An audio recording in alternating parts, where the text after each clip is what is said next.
So, on go. 3, 2, 1, go.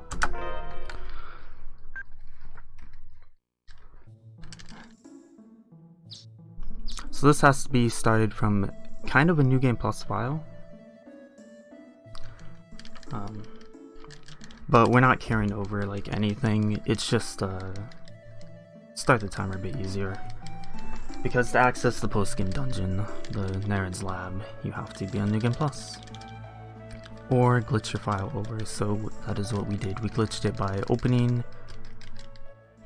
a file, opening a memory card with just a New Game Plus file on it. It's weird like that, whatever. And we start off by setting some options, instant speed text, turn encounter check off. That is the thing that looks at the encounters at the start of battle that wastes time every single battle, so that has to go off. Event voices we have to turn off. It loses about 15 minutes per disc if you have them on. Something like that, 10 to 15. So we can't have those on. We can have battle voices though. And I changed from the ugly default blue text boxes to black and white. Looks better. Easier for me. And changed the character sprites in the menu to portraits. That doesn't matter, that's preference.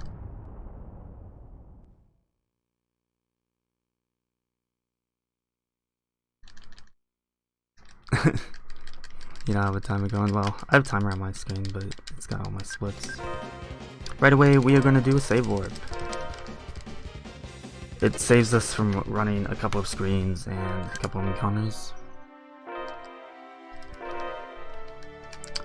And so we have this thing where the game forces you to learn the combat. So you are given an encounter on your first step in a hostile zone every time. Some zones and dungeons aren't hostile, and this is important to the run for whole wave auto use. I'll get into that later for the step route and all that crap. And we're just gonna run from any random encounters. We're gonna get 6 random encounters, and that's it, unless I'm bad.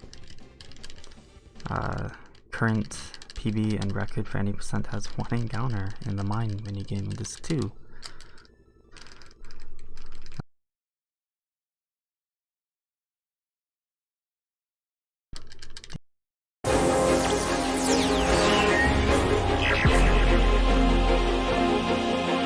Mattel has, you know, they're in charge of like He-Man, and the world of Eternia is He-Man's world, so they couldn't name it Eternia overseas.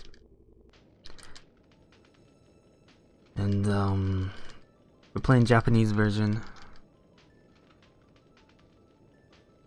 I don't know what's going on, I'm not watching the stream.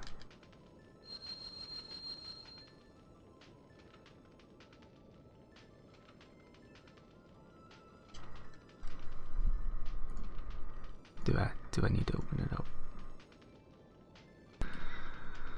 It's like I'm watching an inside joke and missing out on it.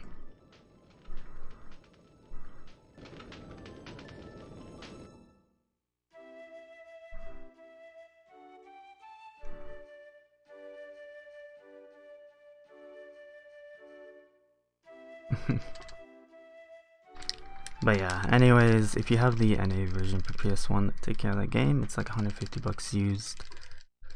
There's some minor differences to English and JP.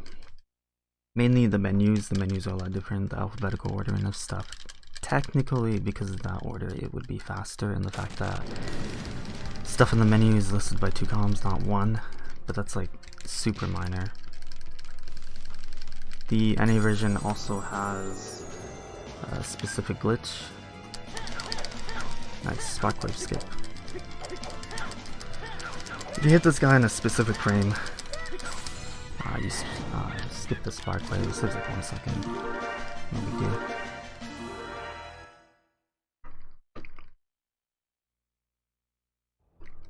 Yeah, so the NA version has a weird skill overflow glitch thing where if you have a full page of skills and you go down and then you press L1, you go up through a menu and you get like endgame skills and stuff. No one's routed it, no one's done it. Now Baron was working on it for a while, but nothing came of it too much.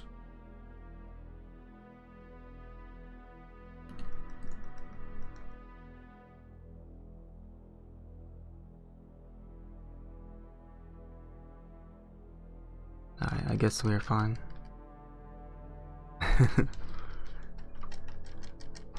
So this category, this is going to deviate from any percent, mainly in disc 3.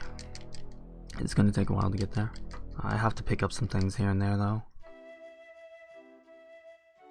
Basically, I'm going to be prepping all run for 1 fight and 1 dungeon. And it's definitely needed. Story-wise, let's see. We're some redneck with his redneck girlfriend, and we find a girl from another world, Celestia, which is above our world, Inferior. It's like an hourglass shape. I don't really know how that works, or how day-night cycle works, but there is one. It doesn't matter for this run though. It only matters if you were doing Genie stuff, which used to be in the route, because I made like 3 routes originally. But that's not a thing now. We're going to be doing the hardest routes, and this means all the hardest strats, so I need to make sure to safety save a bit. I haven't shown the hardest stuff before. And this is not a marathon safe run. It can never be, because we have to do Naird's Lab, which I'll get into more when I get there, but it's the post-game dungeon, and it's really random, and you can't save, you can't use items in it. You can use items in battle, but that's it, and if you die on a later floor, that's it. You have to do the entire dungeon, so that's like 20 minutes, which would be a mercy kill. Hopefully, that doesn't happen.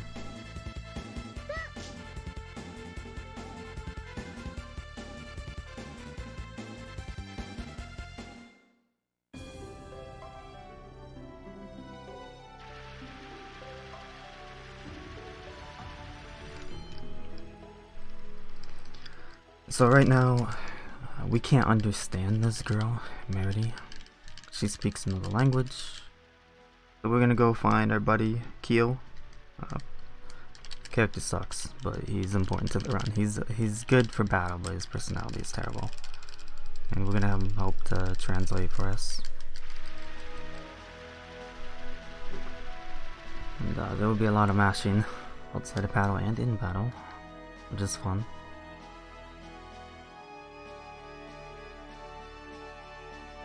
I'm gonna try to not turn the camera unless I have to. Just kind of preference, but I don't like introducing that human error for turning the camera too much.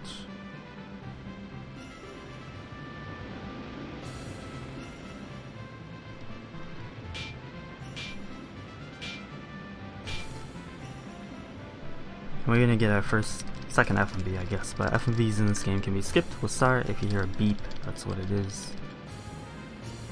We're gonna get in a second for a landslide. We're gonna try to cross this. We can't cross it. As you see, a couple of pebbles will come down, and that somehow prevents us from going. I think that cutscene, there's like a problem with the Orbis barrier. It's like this weird ring, like the safer ring on the barrier. It like keeps the 2 roads from falling into each other. But that's pretty much what's happening right now with the overall story with the roads, and that's why Merity's here. She's trying to find someone with divine aura or something. And, I think they call it Fibriel in English. And that's what Reed is. So Reed's basically a god. We're not gonna find that out for a long time.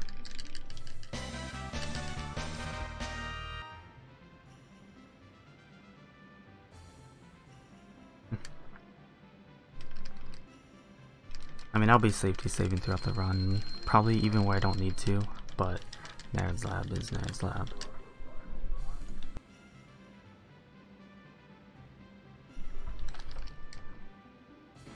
And for some reason we decide we're gonna go to Farah's dojo where she learned martial arts. I don't remember why. Not that it matters, man. This is encounter 3, we're gonna get 3 more. If you have really bad movement and you don't walk on roads and stuff, you can get another. So walking on roads lowers the aggression, we'll say, for encounters. The way it works is there's 2 numbers. When one hits 0, counts down to 0, it takes from the second number. When that hits 0, you get your encounter. I don't know why there's 2 numbers, but there are. And walking on roads depletes it by 1, I think. Walking on non-roads is 2, and in a dungeon it's 4. So this fight, we're gonna do a little counterintuitive. We're gonna turn around and run backwards, and that just makes monks line up better. As honorable as they are, fighting 8 versus 1.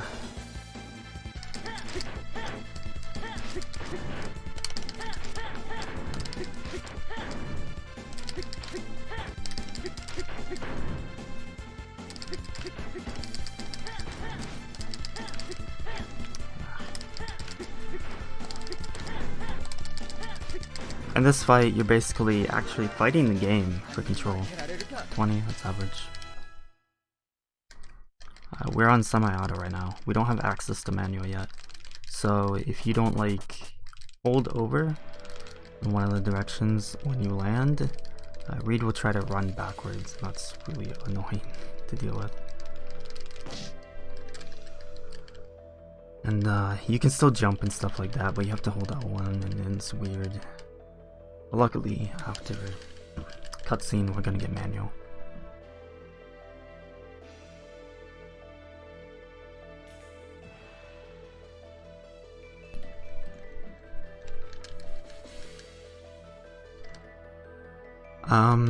Why fight unarmed with an axe? Because, you know, if you practice martial arts, you know weapons are not a threat.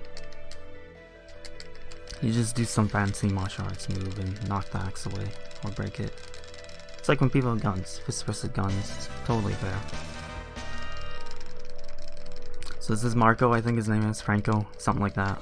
George, I don't know. And he's gonna teach us healer. Very important for the run. Farah is gonna be our healer in the run.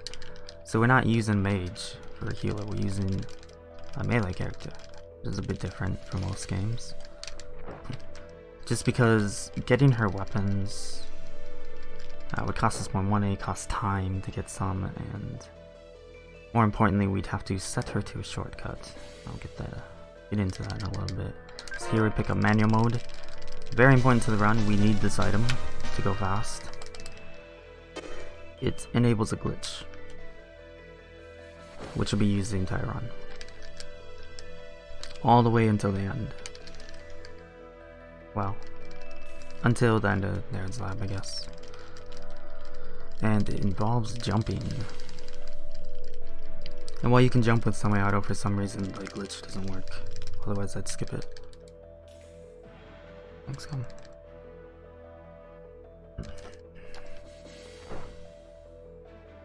I think there we're introduced to the Cramel Cage. We need to like find these spirits, the Cramels. There's 3 normal ones per road and 1 greater one. And then there's a couple optional, which aren't canon, but they're in the game. Maxwell and Secundas, which we will be fighting.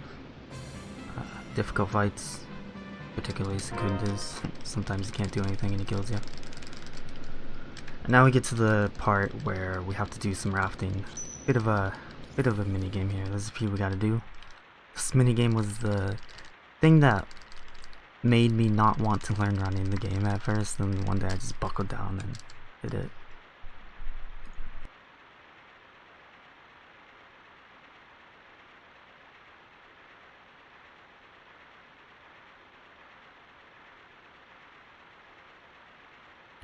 Alright, I decided I should probably open my notes. So here we just want to prevent bumping into stuff. We're going to bump into things, 2 things on purpose, because it's faster. Aside from that bump is to line up. We're going to go through this rock. It's faster, easier. And then this one right here.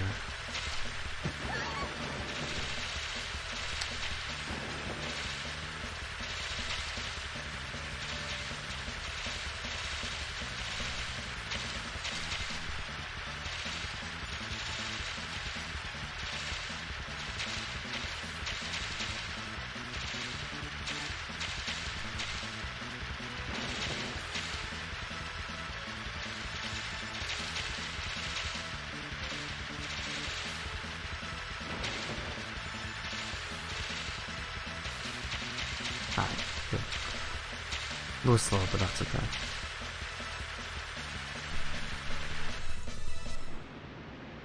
Oh, that's actually good pace.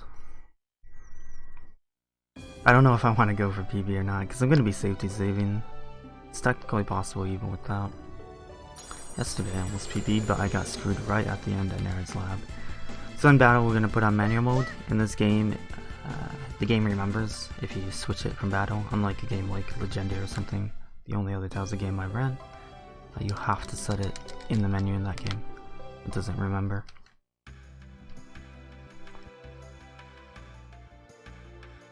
It'd be okay if I forgot to do manual mode there. I have 2 more encounters to remember to do it, but we did it. Now we are in Minch, I believe it is. This is where Keel went to school. We're gonna find out he's not here. A NPC didn't block me. There's a few points in the run where NPCs can block you, and you have to try to get around them. You can't run through them. Sometimes they can just completely block you, which is great.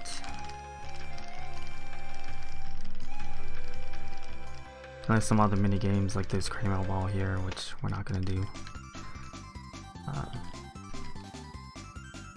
I did add 5 extra minutes to the timer to do a mini game later, even though we don't do it in a run. Now that I think about it, yeah, this can't PP. Not if I'm doing that.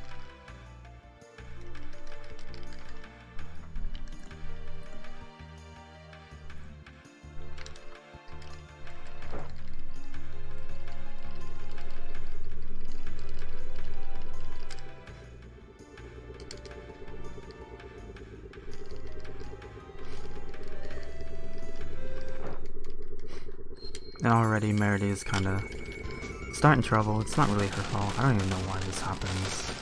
Basically, all the Celestians have this gem in their forehead, which allows them to like communicate. It's basically like a phone.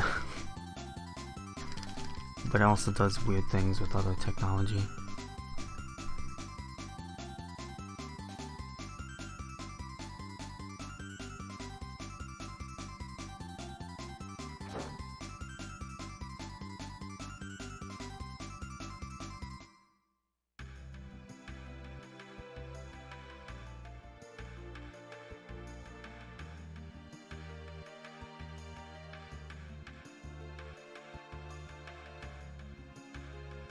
Kind of wish I could have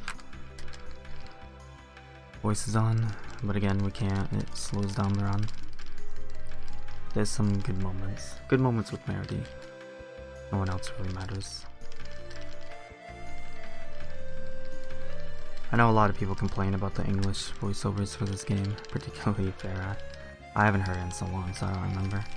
She's pretty good on JP though. And in this game, the skits are all voiced. I think all the skits are removed in NA. They were either removed or just no voiceovers. I think they're actually removed, because they didn't want to pay people to voice act it in English. Thanks, Namco.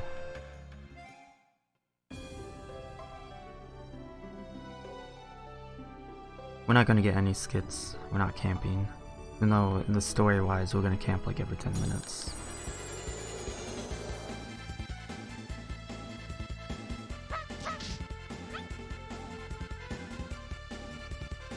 Coming up, we have a dungeon with enemies that are not random encounters. We're gonna see them. We're gonna push this rock for safety. And I have to do it on 12 Holy Bottle Route, 11 Bottle Route. You can do like task-like movement, which I used to do, but I got lazy and I don't want to do that anymore.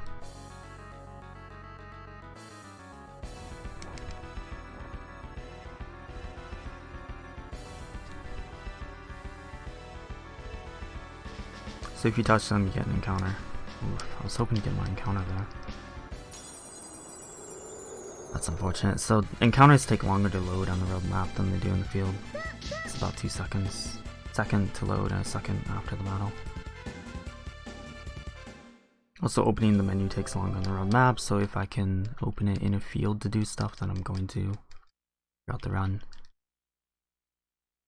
It's completely optimized that way except for one point.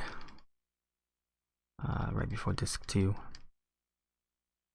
Because the one time I tried to like optimize that, I got an encounter, so I don't do that anymore.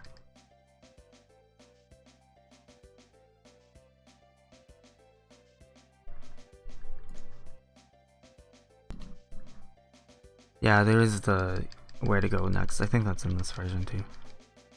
It's a different button.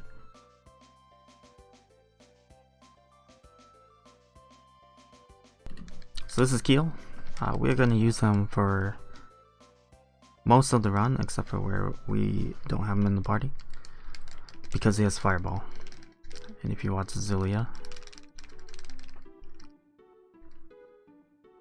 I don't know how you're awake. I mean, I guess I watched it too and I'm awake, but I slept. Fireball mechanically is really strong. The damage is okay, but basically it goes from the caster to the enemy and it shoots through the fireball, so it will always connect unless they're running away, which they won't. They're enemies, they want to attack us. And we're gonna lay on some heat a bit. We're gonna see it very quickly here on the egg bear. And we're gonna abuse this spellcasting glitch where you have manual set and you set a novice level spell, so one that doesn't like freeze the screen. In this game, certain spells freeze the screen and prevent others from casting. And so you jump and you land and you mash a button and you bypass the casting cooldown, most of it. There's still a tiny bit which you can reduce via shortens, which shortens are like on Keel and Fog only, I think. I don't think Farah gets them. Where you press a directional input that the game shows you and it shortens your casting as long as you don't do it at certain times. And these shortens are the same order every time, and every second input is always a down. So Fireball will be, it'll start with right down, up down. And I think it's left down, up down.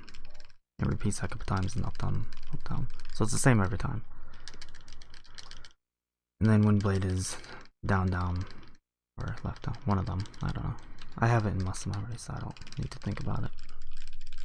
And today I learned that Fogs actually increases his casting time for some reason. Does not increase damage. Like I learned that right before the run. I was testing something. So I don't really know what it does for him. I think you have to do a certain amount for it to speed it up. So because of that, I might have to reroute all of disc 3, which I figured would be a bad idea to do right before this.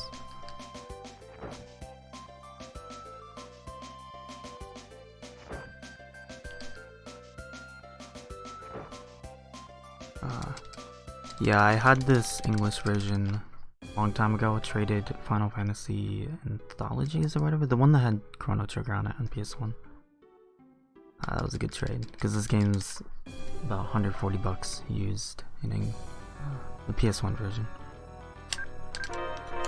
So we're gonna use the Holy Bottle. This is imperative to the entire run. If we use it, it bumps those step count, we'll call it, up really high, but there's some variance to it. So I will be using them at the worst case scenario for step rolls. And they completely negate encounters in this game, so they are very OP. They are the strongest item in the game.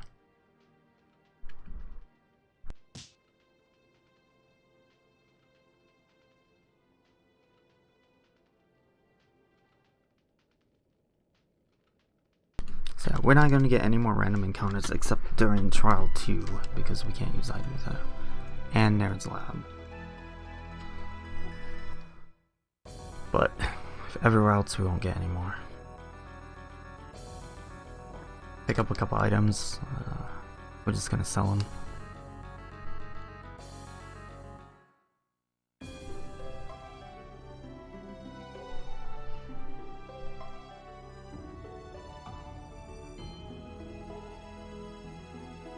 And movement's kind of tight in a lot of places with the Holy Bottle usage because it's going to take all of the ones I have because I don't want to make extra shopping trips.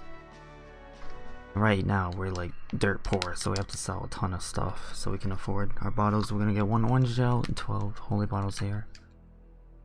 Don't have to do it that way, you can do 11, but yeah, it's easier and safer to do it this way.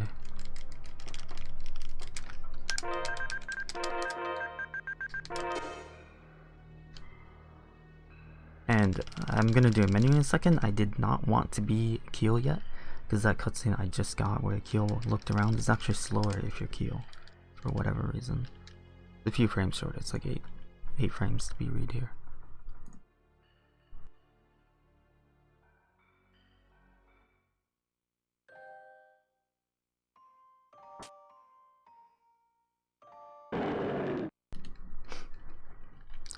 Yeah, I don't know if there's any like weird wars. I mean, the games is so different, and Tales has been around just as long. So we're gonna do a menu here. We're gonna start as Keel from now on. We're gonna be playing him, and we're gonna do some strat stuff and set Fireball to shortcut.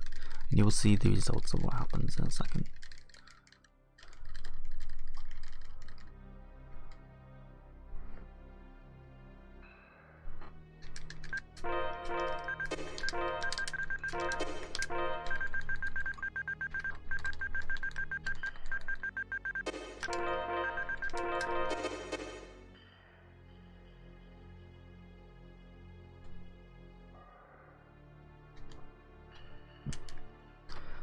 So this fight, man, this fight keeps changing the way I do it.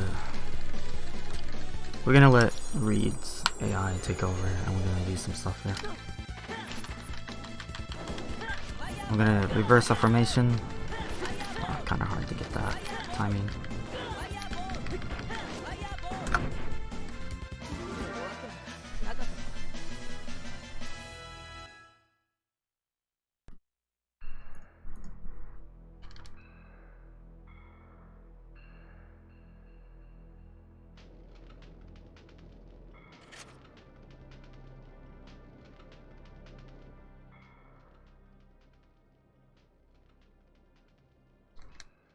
Yeah, if I get a game, it has to have the manual. Like, well, I'll tell a story when we get to some more story stuff. We gotta do some more menu in here.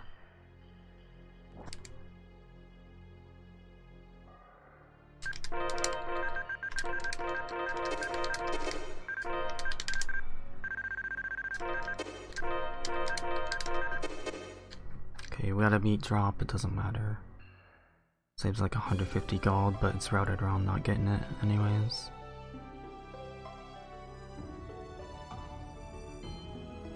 Speaking of manuals, when I was younger and I used to rent games from a local game store, I would always steal the manuals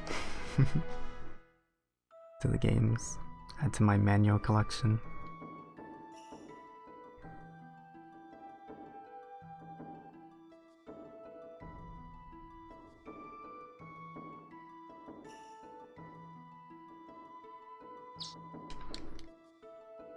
So no one else got to know how to play the game, although a lot of games don't really explain too well anyways.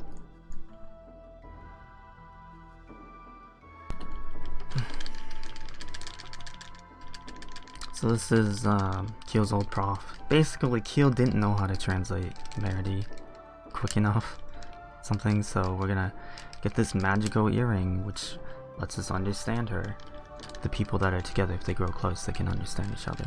Of course, this doesn't explain how we understand every person in Celestia, but don't worry about that.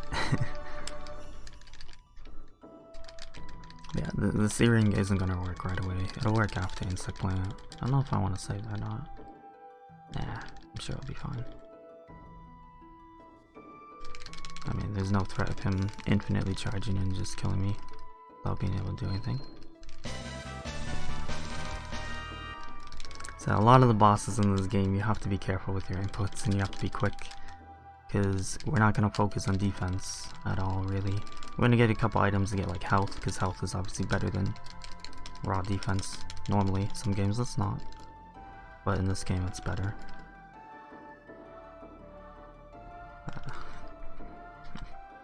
Our first real challenge could be Undini. We'll see if she does something.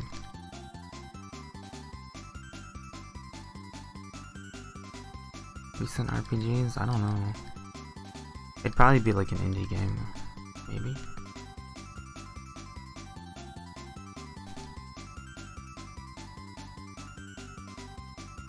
Alright, so Meredy runs off because she knows Quickie, her pet, is missing.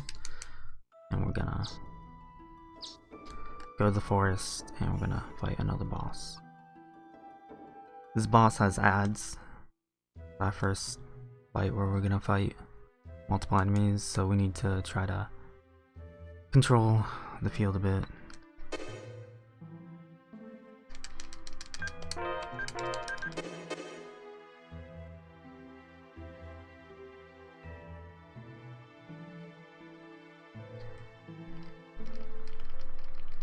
And this boss has good evasion, and evasion in this game allows you to block automatically. There is pure evasion, but yeah. We're gonna basically shoot it with a bunch of eyeballs so it can't evade.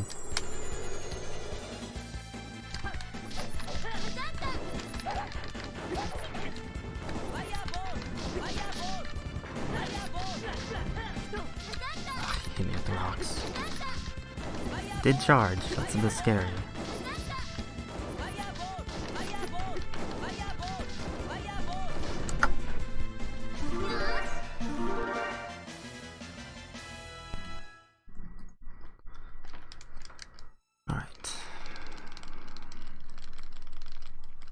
Fight was okay.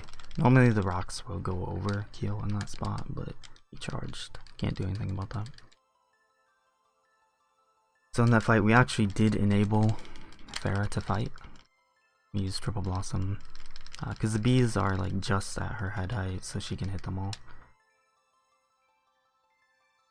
Raid's good on his AI for now. AI in this game is not the best. It's AI, it's old. That's how it goes. So we're trying to control as many characters at once as possible.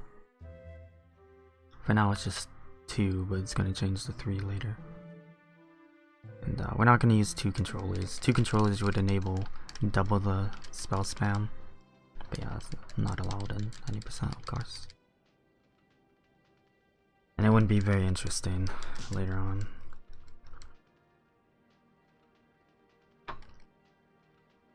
Actually, it'd probably be the same in disc 3.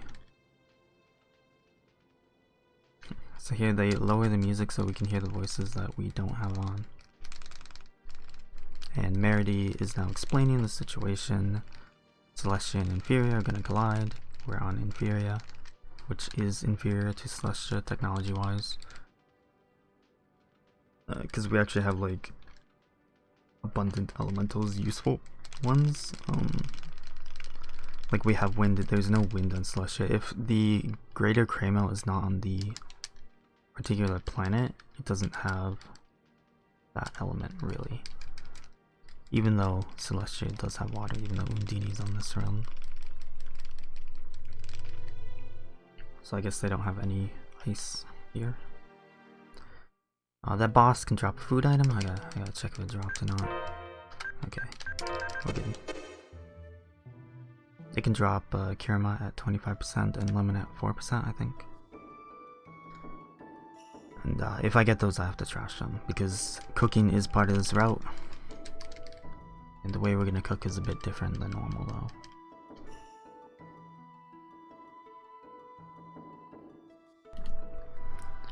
Fibrio, yeah, I don't know. And it's probably like Divine Aura or something. I mean, that's essentially kind of, I don't know. It's like the combination of Divine Aura and Dark Aura. Meredy has Dark Aura within her, which we'll learn way later on in the story, in Disc 2. And I think we just got the map item. And so Keel's old mentor tells us where Undini is. Again, we're here to collect Kraymels, shove them into a cage, and force them to do our bidding. And the Cramo cage is pretty interesting because we can combine spells and stuff. It is part of the route a little bit, but it's not. We're not going to do it too in depth because it requires like leveling and stuff. And we're not going to do any grinding, you know, it's Tales of.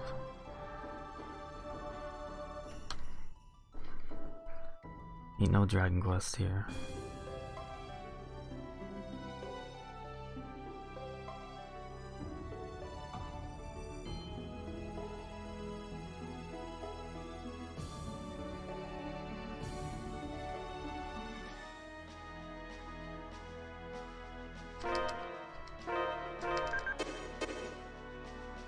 Menuing on the road map is a little annoying because the loads sometimes vary. I have to be careful. I do not want to accidentally use 2 holy bottles. That would be a big problem. Because right now we have the bare minimum to get to where we need to get. Well, under this route.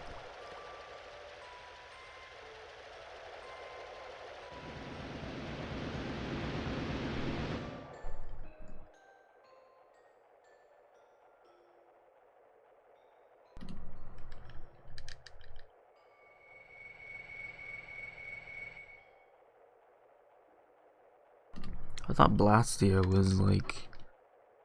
I haven't played Vespi in forever. I thought Blastia was the stuff that Rita loved. Rita is best girl in that game. Unless you're using her and the enemies never get off you. That bugged me a little bit. So I'm gonna pick up a safety item here. Typically I wouldn't get this, but we can't get encounters in here, so we're gonna grab this melange gel on the left. Guess I can get the second one too. Marathon safety and save. Need to make sure to save.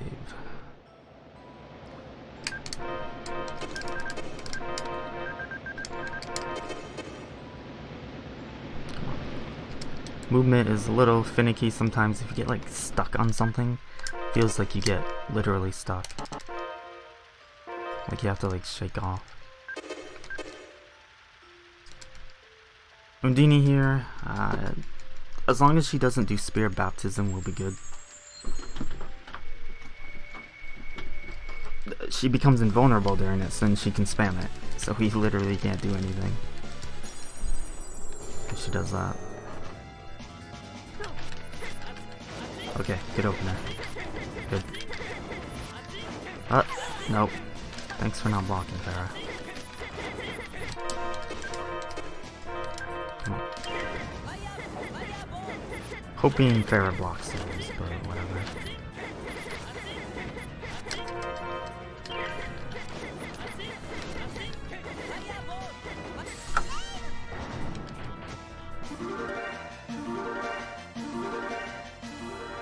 Yeah, bad fight, that's okay.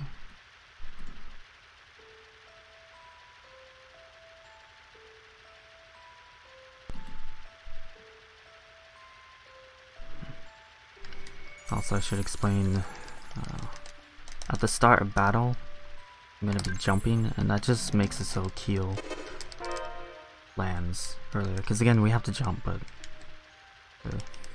swing my staff. So if I get like a low jump, that means I did it good. Not too good at it anymore. Used to be a lot better.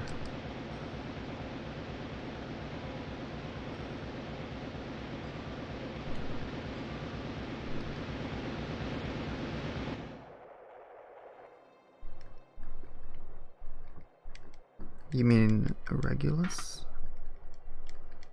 Oh. Regulus isn't, or Maxwell's not the real super boss.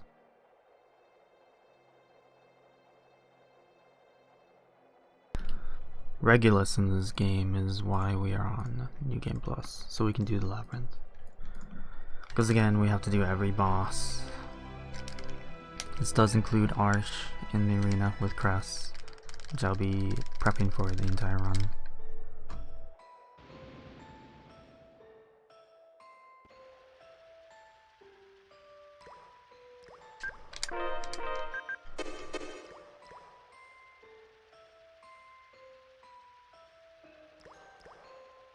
So we're gonna grab a poison charm up here.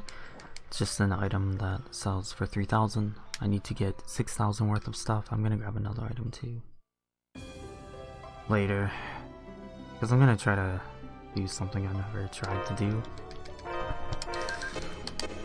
which is obviously very good for a marathon. Just a safety item. I don't know if it'll cause issues. We'll see. Don't even remember how much the item sells for. So this is your typical Lost Forest in RPGs. For some temptation, we have to do a puzzle where we turn some statues. We're not going to do it, we're just going to do a clip and ignore the dungeon. And that was perfect. So if you throw yourself at the trigger and you get parallel with it, and you keep pressing cancel and then you press move, while you are parallel, you move through the trigger, which you're not supposed to be able to do. So we're gonna go through this dungeon backwards, which might be weird, because why wouldn't you go to Inferior? It's just over there to our left. Well, this is a Tales of game. You can't technically sequence break them. You have to hit all your triggers for story. There's a story trigger halfway through this dungeon. But that's okay, because there's also a reverse doll. It's the only one that we can pick up in a chest.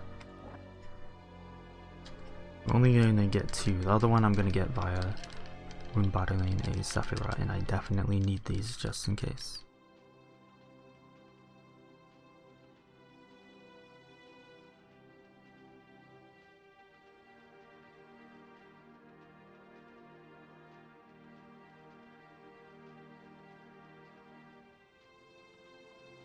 Destiny, DC. I wonder if Burton's done that. I'm pretty sure he's done it.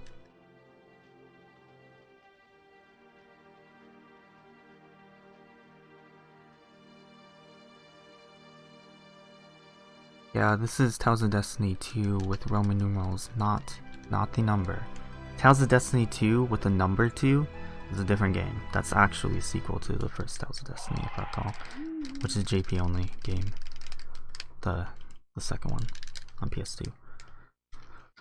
But again, there was like trademark issues, and so they had to rename this game.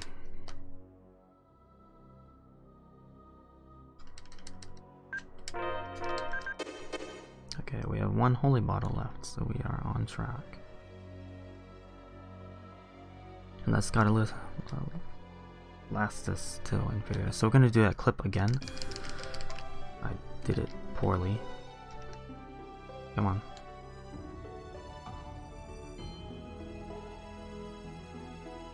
There we go. That one was a lot worse. As long as we get through, we're good. It's okay to fail a little bit on the second time, but not the first time. The first time, the step route was way too close.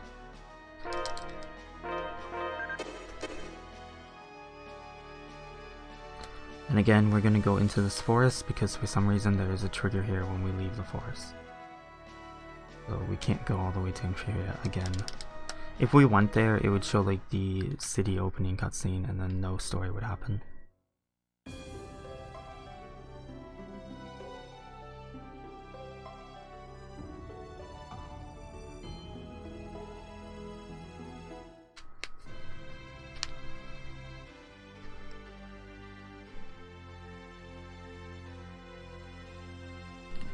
Legendia is my second favorite Tales of, probably. And I ran that twice. I have to go through and improve my run sometime. Now that I have JP version.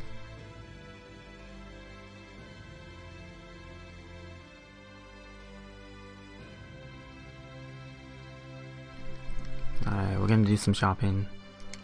Sell some stuff, get orange gels for their bottles, holy bottles, and some life bottles for safety for the next boss.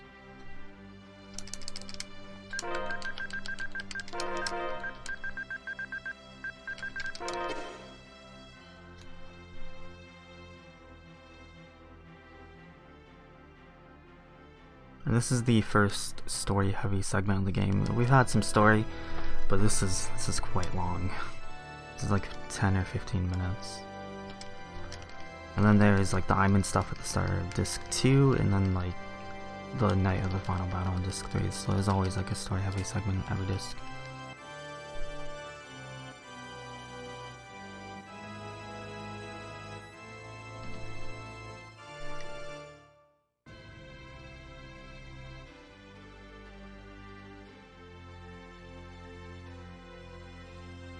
Abyss is pretty good, but I would recommend playing that with someone else, especially if you want to control tier. Who's definitely best girl in that game. Because the AI does not cooperate with the fields on the ground. It's just quite frustrating. I had to play it with someone else.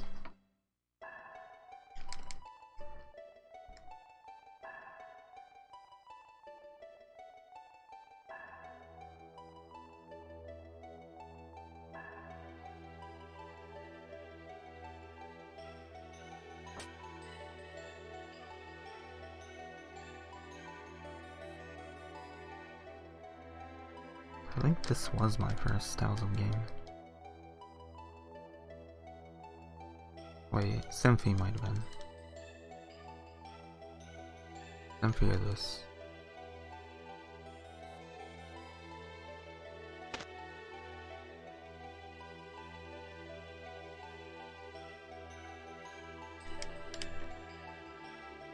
Nah, I know people still trash talk Legendia, but I like it. I like the music.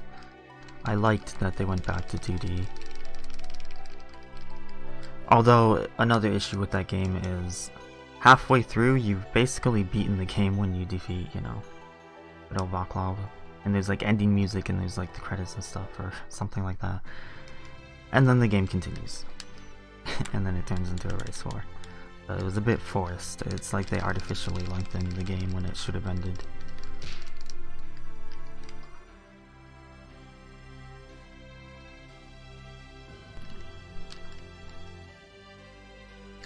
Murder, we did Zilia, Zestiria, Symphonia 2, now this.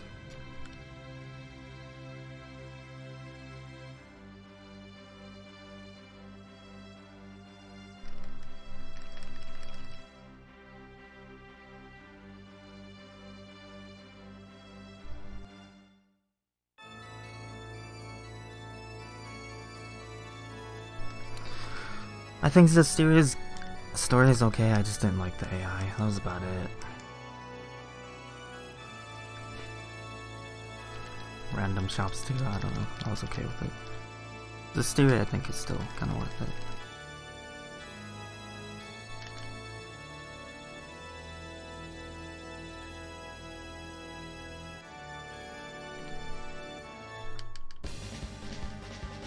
Oh man, Fibula, you're gonna give me trauma. You're gonna give me trauma, cause I was grinding DQ8 out. Got my 1122, finally.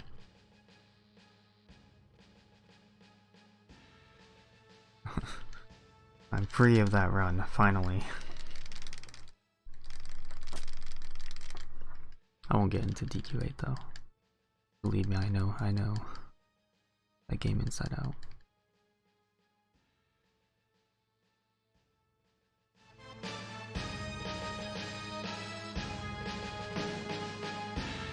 Yeah, I know, Ivan. I like the AI in it. Maggie is best girl in Percy. Velvet is B. He's a meaniad.